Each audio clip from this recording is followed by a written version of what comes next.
naman umuwi ng maaga. Ma, wag niyo nga akong simulan. Nandito naman na ako, di ba? Anak, nag-aalala lang kami sa'yo, hindi ka na nakikinig sa amin. Eh ano bang gusto nyo? Kontrolado nyo na lang lahat ng ginagawa ko. Hindi namin gustong controlling ka, gusto lang namin hindi masira buhay mo. Bahala na kayo dyan. Sanayin mo sarili mo, pre. Pag nasa kalsada ka, wala kang aasahan kundi tropa. Okay lang sa akin. Mas gusto ko na dito. Basta sa amin ka sumama, yayaman tayo. Anong racket ba yan? Sasabihin ko na lang mamaya. Alam mo bang madaling araw ka na umuwi araw-araw? Hindi naman ako bata para bantayan nyo. Anak, hindi ka na namin maintindihan. Eh kasi lahat na lang sa inyo mali. Sumusobra ka na, Jared! Wala kang respeto! Eh bakit? Anong ginawa niyo para intindihin ako? Kung ayaw mong sumunod dito, umalis ka! Tay, wag naman. Sige, aalis ako. O pare, ayos ah. Wala ka na sa puder ng magulang mo. Mas okay pala pag walang nagutos sa'yo. Ganito talaga buhay dito, pre. Walang rules. Sanaya lang siguro. Kung gusto mong may pera, may racket kami. Anong klaseng racket? Madali lang yun, pare. Konting kuha lang ng gamit. Mabilis pera. Sige, subukan natin. O ayan na. Paglabas ng matanda, kunin nyo agad yung bag. Pare, sure ba tayo dito? Anong sure? Natatakot ka? Hindi ah, syempre hindi. Ngayon na! Ngayon na! Maghiwalay tayo! Pare, teka! Huwag niyo akong iwan!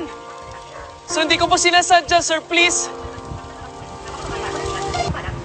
Dito ka muna. Masanay ka na. Sir, pwede bang tumawag muna ako sa nanay ko? Bagong salta. Mukhang takot na takot.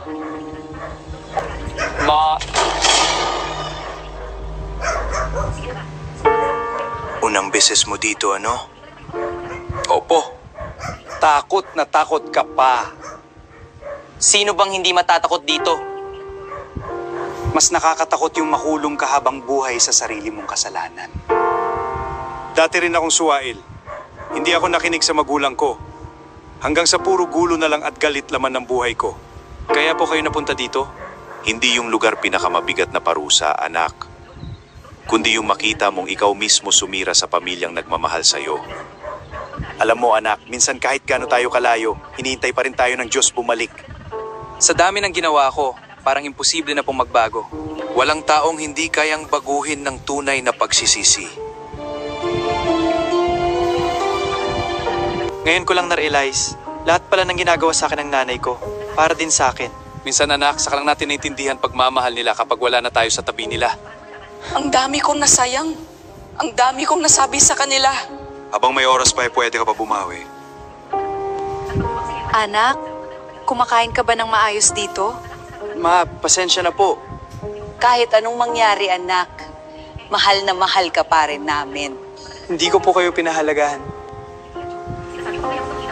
Ang sama-sama kong anak, sila pa yung nasaktan dahil sa akin. Yung pagsisisi mo, anak, senyales na hindi pa patay yung kabutihan sa puso mo. Kung pwede ko lang ibalik lahat, hindi ko sila sasagutin, hindi ako alis. Hindi mo na mababago kahapon, pero pwede mong baguhin kung sino ka bukas. Napapansin ko mas tahimik ka na ngayon. Pagod na po akong mabuhay na puro galit at gulo. Pag nakalabas po ako, gusto kong bumawi sa pamilya ko. Yan ang tunay na lakas, anak, yung marunong magbago. Anong nangyari? Takbo! Nagkakagulo na! Jared!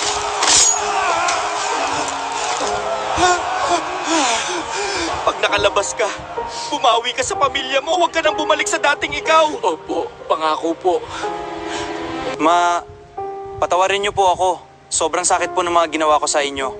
Ang mahalaga, anak, bumalik ka. Pangako po, magbabago na ako. Simula pa lang to, anak. Ang aga mong gumising, anak. Mas masarap pala mabuhay ng tahimik, ma.